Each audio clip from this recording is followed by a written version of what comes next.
Well, children, a pleasant day to you. Today we are going to enjoy a session through this chapter, that is the living world and its surroundings. Let's begin with the introduction. When do you want to wear a jacket or a woolen cloth? Your answer is when it is cold. Similarly, you prefer to wear light cotton clothes when it is hot or sunny, and you wear a raincoat when it rains. The factors such as hot, cold, rain, etc. describe the weather of a place. Weather influences our lives in many ways. Many of our daily activities are planned based on the weather predicted for that day. For example, if it is cloudy, your parents insist that you should carry an umbrella. On the other hand, when it's foggy, they ask you not to go outside. Have you noticed that there are daily reports of weather on the television and radio in the newspapers? We know about a day's weather from these reports.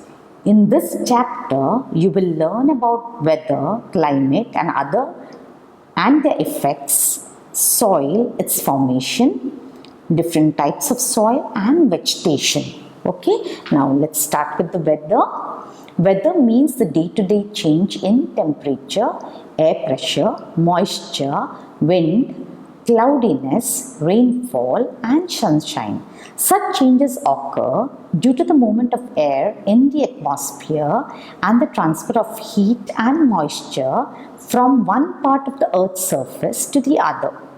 The weather reports are prepared by the meteorological department of the government based in temperature, wind, etc. of a place and makes the weather prediction. The weather of an area can vary from very short periods of time.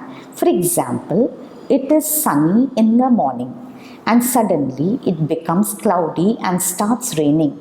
Since weather is such a complex phenomenon, it is not easy to predict. Now we go to the climate. Climate of any place is the weather conditions of that area over a long period of time. It tells us what it is usually like in the place where we live. Climate can be measured quantitatively by calculating the long-term averages of different factors such as temperature and rainfall. Our daily life is affected by both weather and climate of a place. The crops that the farmers grow, the fruits and the vegetables we eat, the clothes we wear, etc. all depend on weather and the climate of the place that we live in. The climate of the earth has not remained the same through the ages. Now this is a sunny day. The climate of any region on the earth is determined by basic factors, temperature and rainfall. They are in turn influenced by several other factors. Let us learn about the factors that affect temperature. Okay, this is a rainy day and this is cold day. Do you know? Now let's see what this do you know has in store for us. Humidity is a measure of moisture present in air. Rainfall is measured by an instrument called rain gauge. Air pressure is measured by barometer. Now let's see this activity. Now this is the collection of data that you will have to do accordingly. Okay? After doing research on newspaper for at least a week.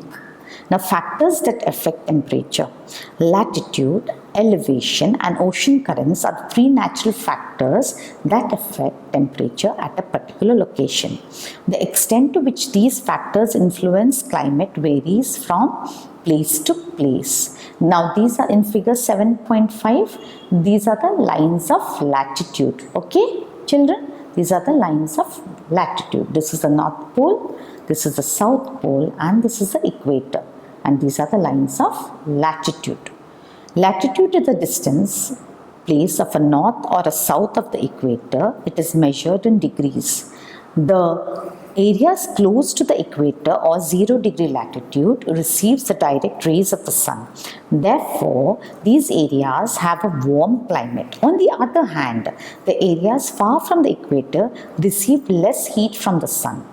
Thus, they are cooler than the equatorial regions. Both the poles, that is the North Pole and South Pole, are situated far from the equator. Therefore, polar regions have cold climate.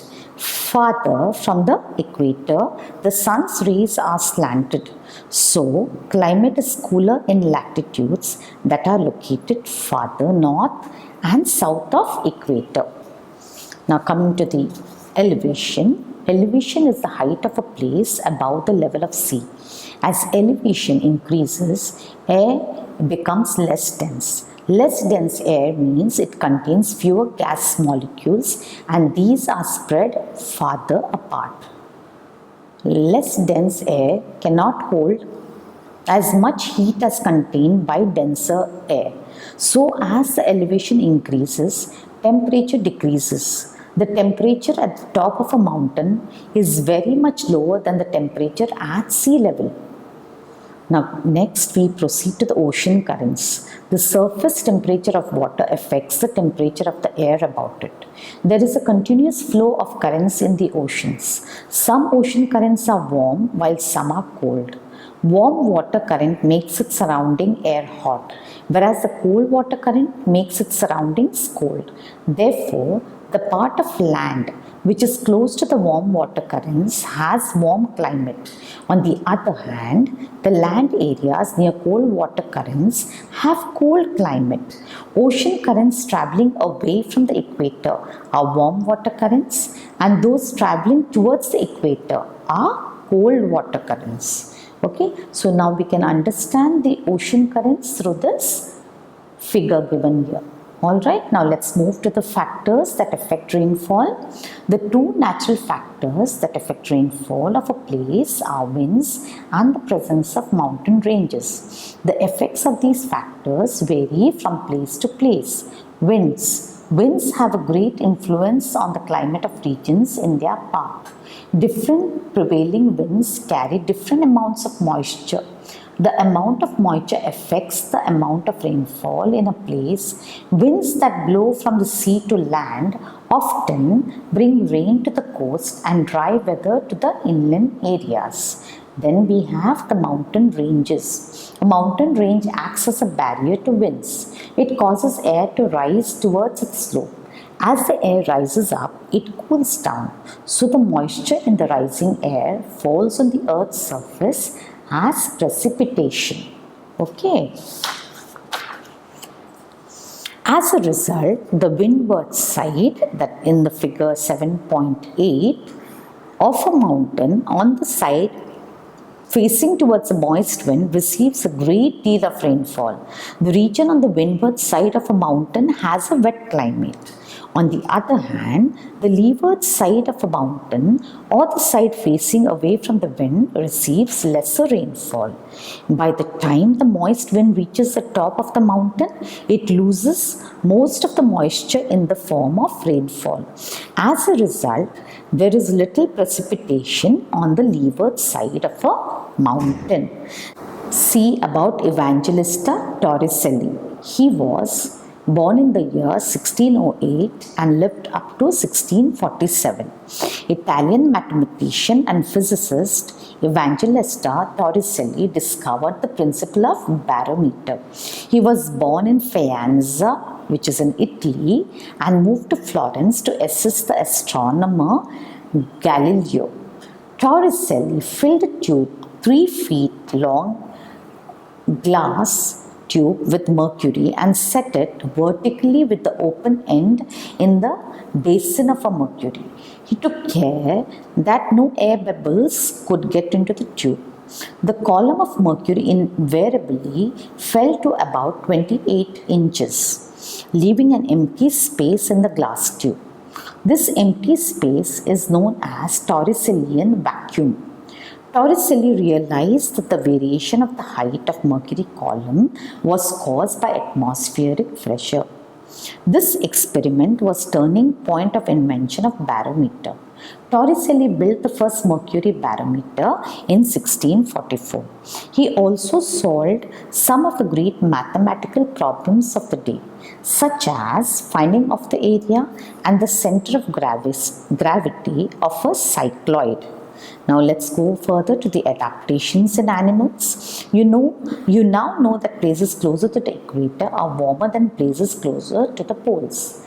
Climate has a profound effect on all organisms, all living organisms. The process of changing features to suit a new or changing climatic condition is called adaptation. Now, adaptation helps the animals to survive in the conditions in which they live. Animals living in a very cold or very hot climate show special features to protect themselves from extreme cold or heat. Let us discuss the adaptations of animals living in two different climates, that is the polar regions, very cold climate, and tropical rainforests, that is the hot climate. Now let's proceed further to the polar regions. Polar regions are situated near the poles and remain covered with snow. The climate in the poles is extremely cold for most part of the year. During winters, the temperature can be as low as minus 37 degrees Celsius. For 6 months in a year, it is exposed to daylight, while for the other 6 months, it is dark. We will discuss the adaptive features of two animals, polar bears found in the North Pole and penguins found in the South Pole. Adaptation in polar bear. Polar bears have wide and large paws that help them walk on snow. Paws also help them in swimming. There is a layer of fat under the skin. This acts as an insulator, preventing heat loss from the body. The body is covered with 2 layers of thick fur that keeps the body warm in extreme cold conditions. Fur is white so that the animal cannot be easily seen in the snowy white background by the predators from a distance. Polar bears can close their nostrils while swimming and can remain underwater for a long time. Polar bears have a strong sense of smell. This adaptation helps them locate their prey from a distance. Now here is the adaptation in polar bear. They have thick and rough paws which help them to grip the slippery ice and walk on it. They have strong legs. This helps them swim fast to the ice water. Then they have an excellent sense of smell which helps them find their prey. They also have black-white fur. This helps them blend into snow and also to stay warm. Okay, now next we'll see about the adaptation in the penguin. Okay, the front part of the body of a penguin is white. We can see it here. Okay, this merges well with the white background of the snow and hence the penguins protect themselves from their predators. Being birds, the penguins have feathery coat on their body. Also, there is a layer of fat under this feathery coat. Both these layers help them to keep their body warm. The structure of their body is streamlined and they have webbed feet, as you can see here. These adaptive features help them swimming. Now let's quickly have a look at this figure and the explanation here. They have short, sharp beak for krill picking and catching fish. Okay, this is a short, sharp beak. White front and black back makes it harder to be visible in the sea. Fat layer inside to prevent heat loss on land as well as in sea. Then short and densely packed feathers help to streamline in water and insulate on land. Flippers for underwater swimming. So beautiful, no, creation. Short tail helps them to balance on the land. Let's go further. Now we have the tropical rainforests. The tropical rainforests are located around the equator. The climate in a tropical rainforest is very hot and humid. This is because the sun's rays are more concentrated near the equator. The regions are characterized by, let's see what are they characterized by? Plenty of rainfall throughout the year. Hot summers, the temperatures may even be higher than 40 degrees Celsius. Tropical rainforests are rich in variety of plant and animal life. The animal life in a tropical rainforest includes frogs, monkeys, apes, gorillas, snakes, lizards, tropical birds, bats, tigers, elephants, leopards, and a variety of fish in the rivers. The plant life of a tropical rainforest includes different kinds of mosses, ferns, herbs, shrubs, and trees. Goodness me. Now, this is a worldwide distribution of tropical rainforest, children. Can you see that? As the number of animals living in a tropical rainforest is very large. Animals tend to compete with each other for shelter and food. Let us discuss the adaptive features of some animals living in the tropical rainforest. Red-eyed frogs have sticky pads under their feet to climb up the trees on which they live. Monkeys have long tails that help them to hold branches. Toucan birds have a long and curved beaks. This helps them to reach the fruits on branches where they cannot sit. Many large carnivorous animals like tigers and hyenas have a good sense of hearing and sharp eyesight to locate their prey. Elephants, like here, have big trunk which is used for picking up food.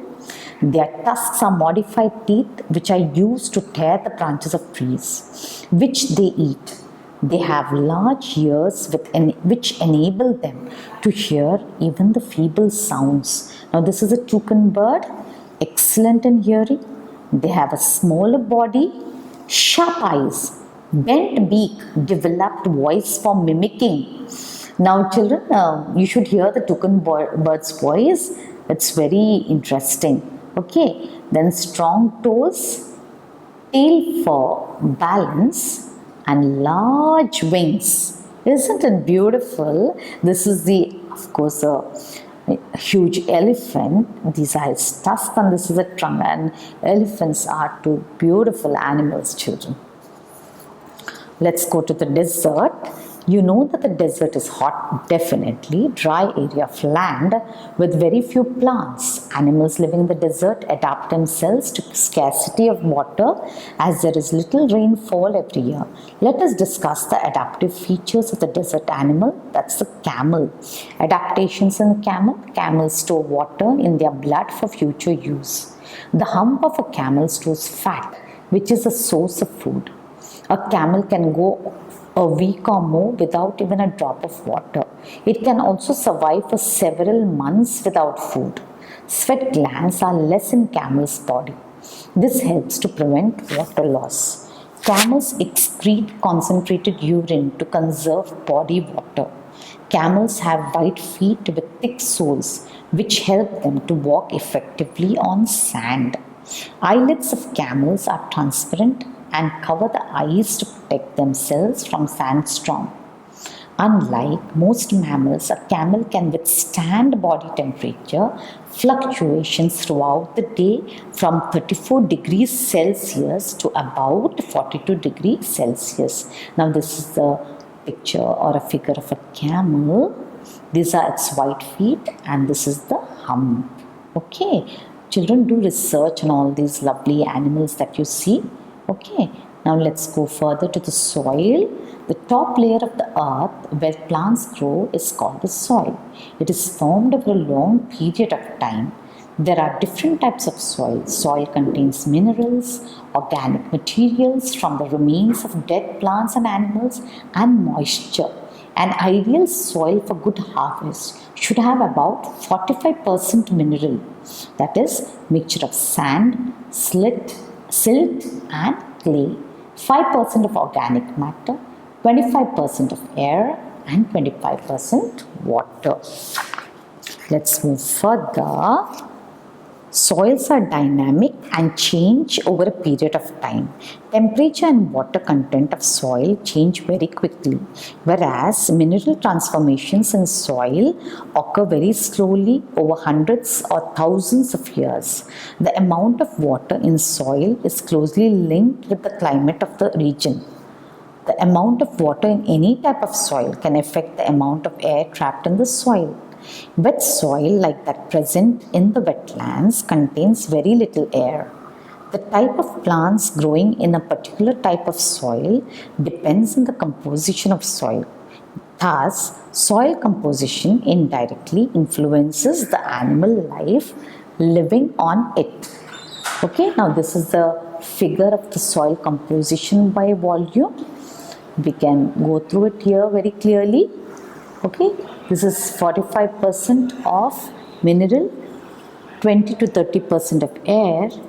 Okay, this is soil in solid, and 5% of organic. This is soil in pore space. Okay, space. Now let's go to the soil. Let's go to the soil formation. The formation of soil happens over a very long period of time. It can take thousands of years or more. Okay, soil is formed from weathering of rocks and minerals. The surface rocks break down into smaller pieces by a process called weathering, and then they mix with moss and organic matter to form a thin layer of soil. Weathering of rocks can take place by two processes, that's by physical weathering and chemical weathering. Now going to physical weathering is a mechanical process. It includes the breaking of rocks by physical factors such as temperature, water and wind on the breakdown of solid rocks. It may be caused by frost wedging, temperature differences, growing roots of plants, etc.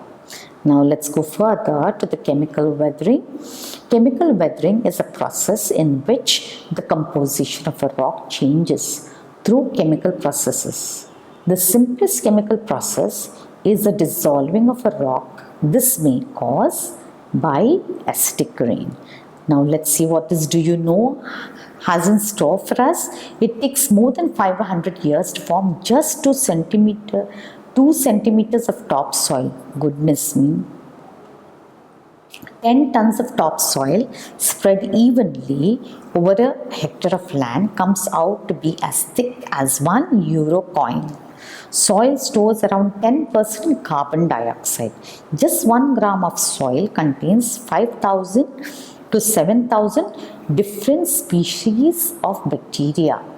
Okay, now that's great information for us. Okay, then let's see about the activity number 2. This activity will help you to find the moisture content in different samples of soil. Collect about 3 spoonfuls of soil each from the pavement, garden park and from the bank of a water body. Keep them separately and take 100 grams of each soil on 4 sheets of newspaper. You can weigh the soil using a balance or a weighing machine used in the school laboratory. Place each type of soil in the sun and allow them to dry for over 2 hours. This activity is best done in the afternoon. Take care that the soil does not fly away from the newspaper. Now weigh the soil again. Record the measure in your notebook and find out the difference in the weight of the soil before and after the experiment. The figure you obtain will show you the amount of moisture present in 100 grams of soil. The amount is called the percentage moisture content. Now children, this we have to really do it in school itself. Okay, then we will see to it. Now let's see the factors affecting the soil formation. There are a number of factors that affect soil formation. They are as follows. Which are the factors? The climate, the slope of land and the biological factors. Soil formation largely depends on climate. Weathering forces such as wind, rain, temperature, etc. help in both physical and chemical weathering. Wind displaces sand and other particles from one location to another, especially in the arid regions where there is no or little plant cover. The amount of rainfall influences the movement of different salts and minerals through the soil. Seasonal and daily temperature fluctuations play a major role in breaking up rocks and other consolidated materials. Coming to the slope of land, slope and surface orientation of a land affects the moisture content and temperature of soil. Steep slopes generally have a thin layer of soil, as rain and water take away the soil down the slope. On the other hand, soil remains relatively intact in the plain lands, leading to the formation of new soil layers. Then we move on to the biological factors. Plants, animals, fungi, bacteria and humans also affect soil formation. Various insects and microorganisms living in soil allow rainwater and gases to seep into deeper layers. In the same way, plant roots open channels for water and gases in the soils. Humans can also affect soil formation by cutting trees in an area, leading to soil erosion. Dead plants and dropped leaves and stems decompose on the soil. The organisms feed on them and mix them with upper soil layers. These organic compounds become part of the soil formation process and ultimately shape the type of soil formed. Now let's proceed further to the soil profile. A vertical section showing distinct layers of soil is known as soil profile. What is soil profile? A vertical section showing distinct layers of soil is known as soil profile. If we dig down straight into the soil, we will see a number of horizontal layers. These layers are referred to as horizons. They range from rich organic upper layers, that is the humus and topsoil, to the underlying rocky layers, that is the subsoil, regolith and bedrock. Let's discuss the different types of layer found in the soil. We begin with O horizon or ground level. The top layer of the soil where plants grow and animals live in is known as O horizon or ground level. A horizon or topsoil. The layer found below the O horizon and above the E horizon is called A horizon or topsoil. Seeds germinate and plant roots grow in this dark colored layer. It is made up of humus, that is decomposed organic matter mixed with mineral particles. Let's proceed further. It's the E horizon. This layer is light in color and situated just below A horizon. It is made up of sand and silt. Go to the B horizon or subsoil. This layer contains clay and mineral deposits like iron, aluminium oxide and calcium carbonate that it receives from the layers above it. This layer is called subsoil, which has very low inorganic matter compared to the topsoil. Minerals and other materials seep down to this layer along with water. Most of the soil nutrients are found here. Deep plant roots come up to this layer to absorb water. Then we move further to the C horizon. This layer is called regolith. It is situated below the B horizon layer and consists of slightly broken up pieces of rock. Plant roots do not penetrate into this layer as there is very little organic material found here. Then we have the R horizon or bedrock. This is the lowermost layer and mainly consists of parent rock or bedrock. This layer undergoes weathering and starts forming soil. This is the clear picture here of the different layers of soil. These are the soil layers here. That's the O horizon, that's the humus. Then the horizon, that's the topsoil, A horizon. E horizon is the alluviation layer. B horizon is the subsoil. C horizon is the regolith. And the R horizon is the bedrock. Okay, so these are the different layers of soil. I want you to sketch this out. Okay, great. Now let's move to the different types of soil based on the proportion of sand, silt, humus, that is dead leaves and plants, and clay present, soil can be differentiated into following types. Sandy soil. More than 2/3 of the sandy soil is sand, and about 1/3, 10th, is clay. This soil holds very little water due to low organic content and is suitable for fruit and vegetable cultivation. Sandy soils are very common near the foothills of mountains, along rivers and streams, and certain coastal areas. Then we have the loamy soil. Loamy soil is comprised of approximately 25 to 50% sand, 30 to 50% silt, and 10 to 30% clay by volume. It is found in the valleys and flat areas, that is the floodplains, surrounding rivers and streams. Loamy soils are suitable, somewhat heavier than sandy soils due to low amount of organic content. This soil is best suitable for cultivation. Then we move further to the clay soil. It is comprised of approximately 0 to 45% sand, 0 to 45% silt, and 50 to 10% clay by volume. 50 to 100% clay by volume. This soil retains moisture and becomes very sticky when wet. Dry clay soil is hard and not suitable for agriculture. Then absorption of water in soil. Plant gets water from the soil where they grow in. If the soil can hold water, plants will grow well. But if the soil is not able to retain water, plants will either die or will need frequent watering. Ability of a soil to hold water depends on the two factors. Okay, which are those two factors? Water absorption tendency and water retention tendency. Let us see what water absorption tendency is about. Okay, the amount of water absorbed by a particular type of soil is called its water absorption tendency. The higher is the water absorption tendency of a soil, the higher is the number of plant food found in the soil. Coming to water retention tendency, the time duration for which water is retained in the soil is called water retention tendency. Both these factors are important for plants to absorb water from the soil. Now let's see what this activity 3 is all about. This activity will help you to understand the different types of soil. Take some mud in your hand and put some water into it. Squeeze the mud and try to give it shape of a ball. Now rub the soil between your fingers.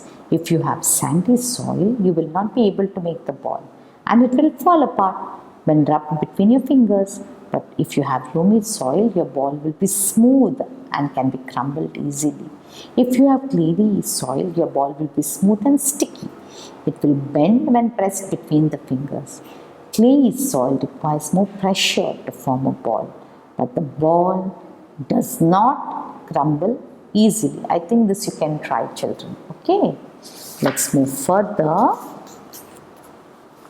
Now we have come to the points to remember. Earth is the only planet to have an environment that can sustain life. Now this is such a wonderful point. But the question that I ask you, are we really taking care of our Earth? Are we? Just think about it. Climate takes into account weather of a place over a long period of time. Animals adapt themselves to different climates. Atmosphere is a mixture of different gases, particles and aerosols that cover the earth. The climate of any region of an earth is determined by two basic factors, temperature and precipitation. Latitude, elevation and the presence of ocean currents are three natural factors that affect the temperature at a particular location. Latitude is measured in degrees. Barometer is an instrument to measure air pressure. The ocean affects the climate of a place. The oceans affect the climate of a place. Some animals protect themselves from predators by having skin color which blends with the surroundings. This is called camouflage. Soil is a thin layer of material on the earth's surface.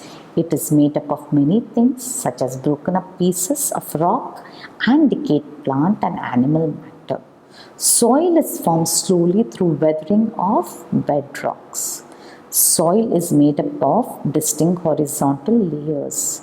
The three major categories of soil are sandy soil, loamy soil, and clayey soil.